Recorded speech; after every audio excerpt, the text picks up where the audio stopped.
ذہین شخص وہ ہوتا ہے، وہ نہیں ہوتا جو رٹا اچھا لگاتا ہے. ذہین وہ ہوتا ہے کہ جب وہ ایک چیز کو سنتا ہے یا ایک چیز کو دیکھتا ہے تو اس کا دماغ اسی ٹائم پہ اس سے متعلقہ 10 چیزوں کو دیکھ پا رہا ہوتا ہے. یا ایک عالم، ذہین عالم وہ ہوتا ہے کہ جب وہ حدیث بیان کرتا ہے تو اسی وقت میں اس موضوع سے متعلقہ جتنی آیات اور دوسری احادیث ہوتی ہیں ان کو وہ ذہن میں کم از کم 100% نہ بھی ہو تو تھوڑا سا اس کے ذہن میں ہوتی ہیں، پوری تصویر ہوتی ہے. یعنی کہ اگر آپ ایک آیت بیان کر رہے ہیں تو اگر آپ اس موضوع کے اوپر یا اس سے متعلقہ موضوع سے باقی آیات اور احادیث کو ذہن میں نہیں رکھ رہے تو اس کا مطلب ہے کہ آپ ذہین آدمی نہیں ہیں. آپ صرف ایک وقت میں ایک چیز دیکھنے کی صلاحیت رکھتے ہیں. اور یہ جو میں نے پہلے بات کی تھی خطیبوں سے جو غلطی ہوتی ہے اس کی وجہ کیا بنتی ہے، وہ ایک پہ اتنا زور دیتے ہیں کہ وہ جو پوری تصویر ہے وہ کیا ہو جاتی ہے، گم ہو جاتی ہے.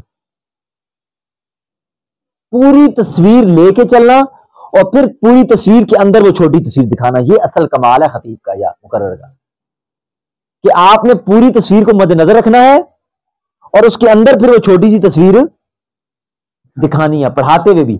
میں آپ کو بتاؤں، آپ میں سے جو جن بچوں کے بارے میں جن اساتذہ کے بارے میں بچے کہتے ہوں گے اچھے استاد ہیں، ان کی سب سے خاص بات پتہ ہے کیا ہوگی؟ وہ اس اصول کو مد نظر رکھتے ہوں گے کہ جب وہ اصول تفسیر پڑھا رہے ہیں تو وہ ایک اصول پڑھا رہے ہیں ناسخ و منسوخ کا، لیکن وہ پورے قرآن کا باقی اصول کو اور قرآن کی تفسیر کو اور قرآن کی تعویلات کو مد نظر رکھ کے اس کی بات کرتے ہیں. کیوں؟ وہ پڑھا صرف ناسخ و منسوخ رہا ہے لیکن وہ پوری تصویر سامنے رکھ کے مثال دے کے یا جوڑ کے وہ کر رہا ہے.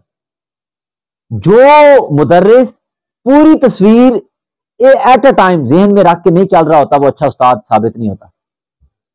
یا فرض کر لیں آپ جب اسٹوڈنٹ کو کوئی چیز پڑھا رہے ہوتے ہیں اور آپ صرف اس کے اس سال کو یا امتحان کو مد نظر رکھتے ہیں، آپ اس کی پوری زندگی کو سامنے رکھ کے نہیں پڑھاتے، آپ اچھے استاد نہیں ہوتے. یا آپ اولا میں پڑھا رہے ہیں اور آپ پورا درس نظامی آپ کے ذہن میں نہیں ہے اور آپ پڑھا رہے ہیں تو آپ اچھے استاد نہیں ہوتے. یہ کیا ہوتا ہے؟ یہ اس کو کہتے ہیں میجک آف تھنکنگ بگ، بڑا دماغ، بڑی تصویر. یعنی کہ آپ یہ تصویر ہے اس کے اندر سے آپ ایک چیز پہ زور دے رہے ہیں، بس تصویر کیا ہے؟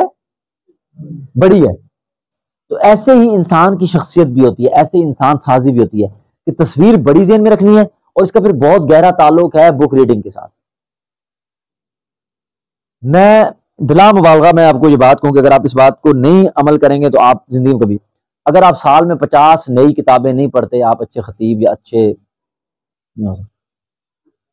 50 کتابیں 52 جمعے کے خطبے ہیں، کم از کم 50 یا 40 کتابیں آپ کو نئی پڑھنی چاہیے.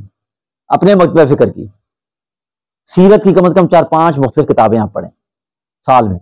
خود سلیکٹ کریں بیٹھ کے یار کون سی ایسی، چلیں 50 چھوڑیں جی، میں یہ کہتا ہوں 26 کتابیں آدھے 52 جمعے کے خطبے ہیں، 26 کتابیں نئے موضوعات کے اوپر جس میں سے کچھ سیرت کی ہوں، کچھ تاریخ کی ہوں، کچھ فلسفی کی ہوں، کچھ ہوں، خود سلیکٹ کریں. کچھ بچوں کی تربیت کی ہوں، کچھ ہوں، یہ پڑھیں. دیکھیں کیا بک ریڈنگ ہمارے معاشرے میں رہی ہے؟ کیا علم والے اور کیا بغیر علم والے بک ریڈنگ کرتے ہیں؟ ہاں، موبائل ریڈنگ. تو بھئی جب بک ریڈنگ نہیں ہوگی تو اندر علم کی دنیا مر جائے گی، انسان اندر سے مر جائے گا. بک ریڈنگ، اور بک ریڈنگ والا بندہ جو ہوتا ہے وہ پھر بڑی تصویر دیکھ رہا ہوتا ہے. مثال کے طور پر فرض کر لیں میں جب ابھی آپ سے بات کر رہا ہوں تو میں اس 2 گھنٹے 4 گھنٹے یا 15 گھنٹے کے لیکچر کو نہیں دیکھ رہا، میں یہ دیکھ رہا ہوں کہ قاسمی صاحب نے اگلے 25 سال جمعہ پڑھانا ہے، قاسمی صاحب نے اگلے 25 سال 10,000 لوگوں سے ملنا ہے. ان کو ماشاءاللہ آرام تو آتا نہیں ہے، اللہ تعالیٰ نے ان کی موٹر لگائی ہوئی ہے زبردست، یہ ہے یہ جا رہے ہیں وہ، اللہ نے ان کو اتنی انرجی دی ہے، ان کی انرجی دیکھیں. مجھے تو پتا ہے کہ میری بات کو لے کے قاسمی صاحب نے 10,000 جگہ پہ پہنچا دینا ہے. بات سمجھ گئے؟ ہاں، ان کے اندر انرجی ہے نا، ان کے اندر.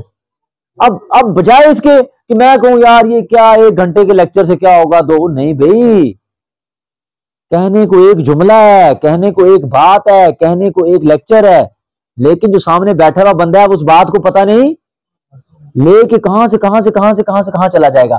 اب یہ کیا ہے کہ میں آپ سے بات کرتے ہوئے اس 3 یا 4 گھنٹے کو یا اپنی چھوٹی سی تکلیف کو نہیں دیکھ رہا، میں مفتی خلیل صاحب کے اگلے 25 سال کو دیکھ رہا ہوں. اب مجھے تکلیف ملے گی نا کام کرنے میں؟ کیونکہ میں کیا دیکھ رہا ہوں جو مفتی صاحب خود بھی نہیں دیکھ رہے، سمجھ گئے بات، جو وہ خود بھی نہیں دیکھ رہے لیکن میں اس کو دیکھ رہا ہوں کہ یار بڑی تصویر کیا ہے. تو جب ہم یہ بڑی تصویریں دیکھنی شروع ہو جائیں گے تو میں اگلی بات بتاؤں، ہمارے فرقہ واریت کے سارے مسائل حل ہو جائیں گے. فرقہ واریت یا یہ جو ہم جن چیزوں میں پھنسے ہوئے ہیں اس کی وجہ ہی کیا ہے؟ بڑی تصویر نہیں دیکھ، بڑی تصویریں دیکھنے پہ آ جائیں، اپنے آپ کو اب بڑا دیکھیں، چھوٹی چھوٹی چیزوں سے آپ خود ہی نکل جائیں گے، چھوٹی تکلیف آپ کو تکلیف ہی نہیں لگیں گی. مثال کے طور پر آج آپ آئے، کچھ موٹر سائیکل پہ آئے ہوں گے، کچھ کیسے ہیں، مشکل کام تھا نا، یا یہ آپ مطلب اتفاق کی بات ہے کل سے مولانا طارق صاحب سردی شدید ہو گئی ہے، کل کا دن بھی اور آج شدید سردی یعنی کہ ٹھیک ہے.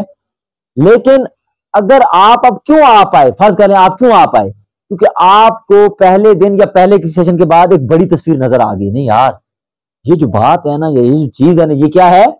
یہ 4 دن کا فائدہ نہیں ہے، یہ 1 ہفتے کا فائدہ نہیں ہے، یہ کیا ہے؟ ایک بڑی.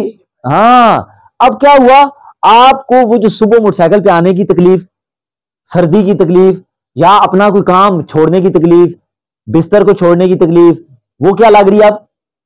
چھوٹی لگ رہی ہے. ورنہ آپ کو اگر یہ بڑی تصویر نہ نظر آئے تو آپ کہتے ہو مفتی خلیل صاحب کیا ہے آپ کے ساتھ تعلق ہے، لیکن کس عذاب میں ڈالا ہوا ہے یار، صبح 8 ساڑھے 8. صحیح کہہ رہا ہوں، اندر سے یہی ہو رہا ہوتا ہے کہ یار یہ کیا مروت میں یار، پتہ نہیں ان کا عتیق صاحب کے ساتھ کیا تھا، ہم نے بھی بلا لیا آپ لیکچر سن. لیکن جب بندہ بڑی تصویر دیکھ لیتا ہے چھوٹی چھوٹی مشکلات لگتی نہیں ہے کوئی. یعنی کہ مجھے کئی لوگ کہتے ہیں کہ یار تم کیا ہو یار، انسان ہو مشین ہو.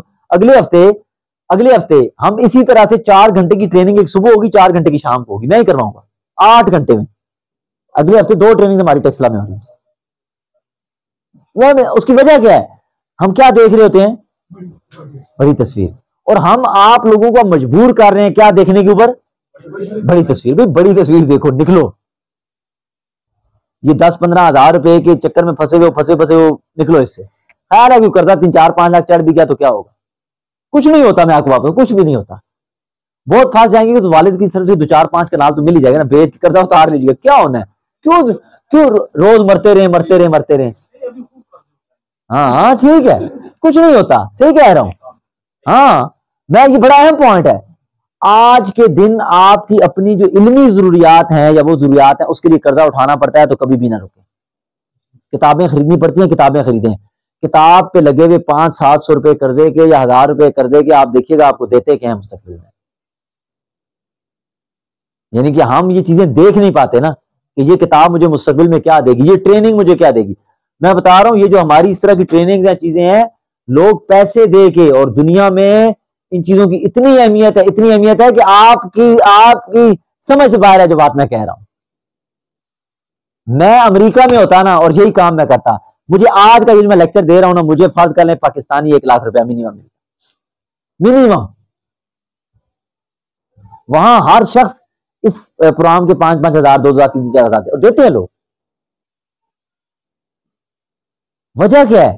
وجہ یہ ہے کہ وہاں لوگ یہ سمجھتے ہیں کہ میں جہاں کھڑا ہوں میں نے اس سے کیا کرنا ہے؟ آگے جانا ہے. میرا جو اپنی بیوی کے ساتھ، بچوں کے ساتھ، اپنے ساتھ تعلق ہے، میں نے اس کو کیا کرنا ہے؟ بہتر کرنا ہے. وہ سیکھنے پر ہے. اور ہمارے ہاں کیا ہوا ہے؟ ہم جہاں پر ہیں، مثال کے طور پر میں یہ کہتا ہوں آپ نے پچھلا پورا سال بھی درس نظامی پڑھایا، ایسے ہی ہوا ہے، ٹھیک ہے، اگلا سال بھی آپ نے پڑھانا ہے. میرے پوائنٹ ویو سے وفاق المدارس کو یا کسی بھی ادارے کو آپ کی 1 ہفتے کی ٹریننگ پلان کرنی چاہیے، ٹیچرز ٹریننگ. اور یا آپ کے مدرسے کے ان کو اور بہترین قسم کے ٹرینر جو پاکستان میں ہو، جو مہنگے ٹرینر ہیں، جو ٹیچرز ٹریننگ کے ایکسپرٹ ہیں، ان کو پیمنٹ دے کے اور آپ لوگوں کو ٹریننگ کریں. دیکھیے گا اگلے سال کتنا فرق پڑتا ہے پڑھانے کے انداز میں. ایون حفظ کے جو ٹیچرز ہیں، ان کے جو بچوں کے ساتھ تعلقات کی نوعیت ہوتی ہے پڑھانے کی، اس کی وجہ سے بعض دفعہ دین کا کتنا نقصان ہوتا ہے ہمیں اندازہ ہی نہیں ہے. ناظرے کا استاد میں یہ کہتا ہوں کہ وہ جو پہلا امیج عالم کا یا جو ہے وہ قاری صاحب کا جو بچے کے ذہن میں پرنٹ ہوتا ہے، اگر وہ غلط ہو گیا ساری زندگی وہ غلط رہے گا. پہلا پرنٹ وہی ہوتا ہے نا. ایک عالم کا پہلا پرنٹ کون سا ہوتا ہے بچے کے اوپر؟ ناظرے کے استاد کا. اگر ناظرے کا استاد سخت تھا، غصے میں رہتا تھا، اب بچے کے ذہن میں کیا ہوگا کہ میں اسکول میں جاتا ہوں وہاں کی جو ٹیچر ہے وہ تو بڑی اچھی ہے اور جو مدرسے کا جو استاد ہے وہ کیسا ہے. اب آپ مجھے بتائیں نا ساری زندگی یہ تصویر آپ اتار سکیں گے اس کے ذہن سے؟ آپ نے اسلام کا کیا تصور دے دیا؟ اس کی ٹریننگ جب شروع میں بچہ آتا ہے تو اس سے ڈیل کیسے کرنا ہے.